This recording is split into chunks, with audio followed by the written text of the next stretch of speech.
Depuis ses débuts, guitare à la main, elle trace un chemin à part, sans fracas, sans posture, mais avec une constance rare, celle de l'émotion juste, une voix douce, parfois fragile, toujours précise, et qui raconte moins des certitudes que des états. Une voix qui navigue entre Douala et Paris. Bonsoir Irma. Bonsoir. Bonsoir et bienvenue. Votre dernier titre, alors je ne vais pas parler de single, mais votre dernier titre s'inscrit aussi dans cette ligne intime, épurée, presque suspendue. On va en parler, mais avant, on va se replonger dans le titre qui vous a fait connaître, en tout cas, il me semble, c'est I Know, et on revient vers vous.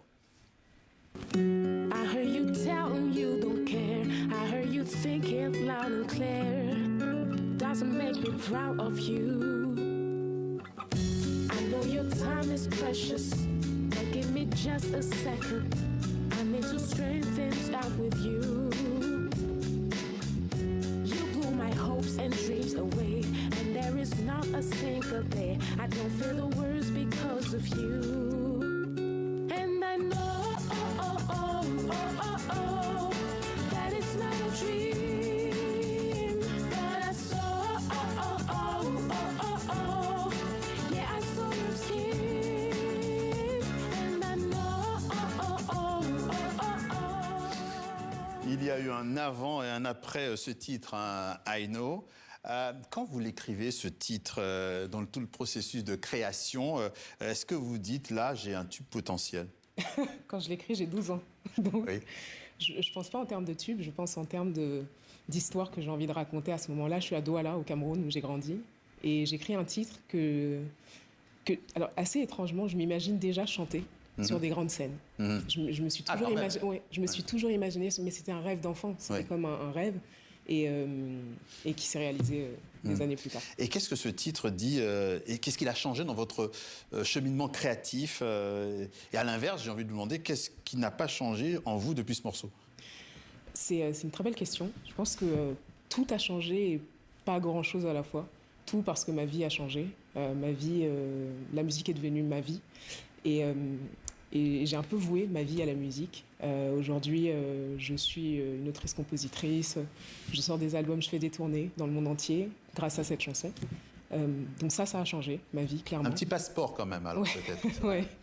Hein. Et ce qui n'a pas changé, c'est moi, je crois, mon état d'esprit par rapport à la musique. Je pense que je fais toujours la musique depuis toutes ces années, parce que cette chanson est sortie il y a presque 20 ans maintenant.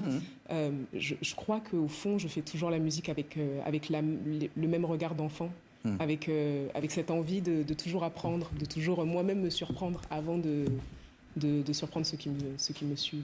Alors j'ai beaucoup parlé de la guitare, mais vous faites aussi de la batterie. Hein. Quels sont les instruments, les autres instruments? Un peu tout. J'aime bien découvrir un peu de nouvelles choses. Donc je fais de la basse, de la batterie, de la guitare. J'aime bien un peu tout expérimenter. Ok, il n'y a pas de limite, il n'y a que le ciel qui est la limite en fait. Vous êtes discrète, vous n'êtes pas dans le démonstratif. Est-ce que c'est une nécessité personnelle ou c'est un choix artistique? Disons, c'est très naturel pour moi de l'être. Ça vous correspond. Ça me correspond. C'est ce que je suis, c'est ce que j'ai toujours été. Et je ne me pose même pas de questions quant à ça, en fait. Voilà, c'est ma manière d'être. Bon, même si vous ne posez pas la question, je vais poser un peu quand même. Mais dans ce métier, est-ce que c'est quelque chose qui est viable? Est-ce que c'est dangereux d'être discret ou c'est une forme de résistance? Je le pose un petit peu différemment. C'est une belle question. Et je pense que... ce qui est le plus important, c'est d'être fidèle à ce qu'on est. Tout simplement, si on est quelqu'un qui est discret, justement, ce qui serait dangereux, c'est de se trahir. Et je pense que dans ce métier, dans cette industrie, comme partout, la seule chose dangereuse, c'est de se trahir. Ça peut marcher sur un temps, mais sur le long terme, généralement, c'est quelque chose qui est... Voilà. En tout cas, d'être soi-même. D'être soi-même et de ne pas chercher à être quelqu'un d'autre. Vous avez grandi entre Douala et Paris. C'est quoi, artistiquement, la valeur ajoutée d'être entre ces deux rives? C'est magnifique d'être un enfant de ces deux villes et de ces deux pays. Comme je raconte dans ce titre, Douala-Paris, ça a été longtemps aussi une source de questionnement parce qu'évidemment, on a l'impression d'être un peu déraciné, d'être jamais partout, d'être jamais chez soi, mais en même temps d'être partout chez soi. Et donc, il y a cette espèce de questionnement un peu récurrent qui arrive. Et à un moment donné, j'ai compris que ces deux cultures-là faisaient tout ce que j'étais, quoi. Et je pense elles s'additionnaient. Exactement. En fait, je suis de ces deux endroits-là et c'est une richesse plutôt que quelque chose qu'il faut constamment chercher à opposer.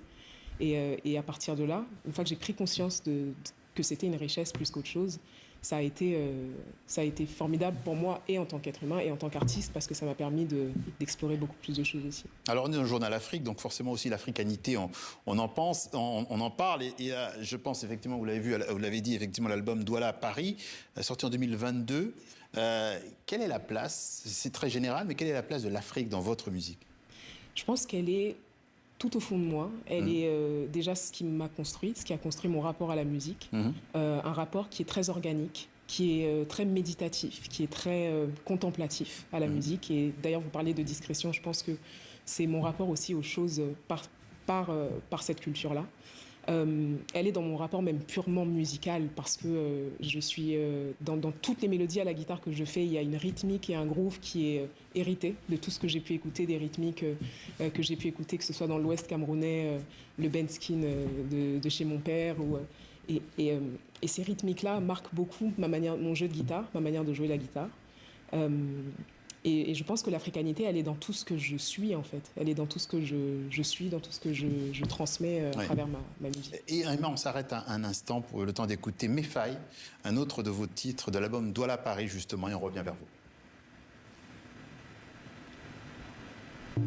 En déterrant le pire, j'en frôlais les racines. Les joies ne s'arrosent pas de sentiments acides. L'esprit est un jardin, donc si tu le piétines, ne t'étonne pas d'y trouver des épines. Dans ce clip, et tout dans ce titre semble tenir à un fil. Est-ce que vous avez le sentiment d'écrire des chansons comme on tient un équilibre? C'est très beau ce que vous dites, et certaines chansons, c'est très vrai. D'autres chansons sont un peu plus inspirées comme d'ailleurs celle qui est là, sont des chansons qui ont des grooves un peu plus marqués, une rythmique un peu plus marquée, mais de manière générale, je suis assez d'accord avec vous que ce qui est plus important pour moi avant tout, c'est presque faire une confidence aux gens qui écoutent ce que je fais. Et donc il y a toujours cette qualité-là dans mes chansons.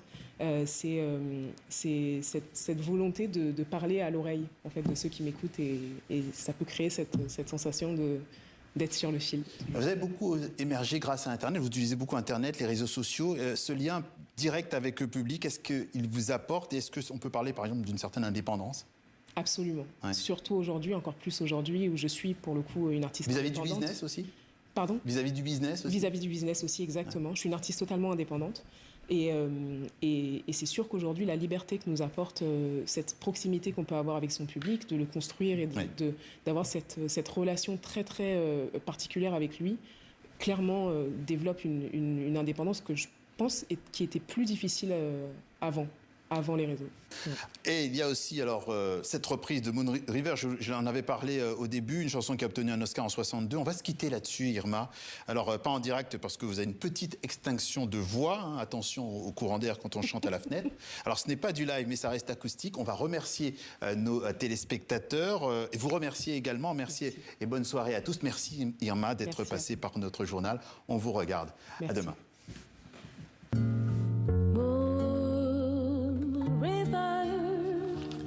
Wider than a mile, I'm crossing you in style someday. Oh, dream maker, you heartbreaker.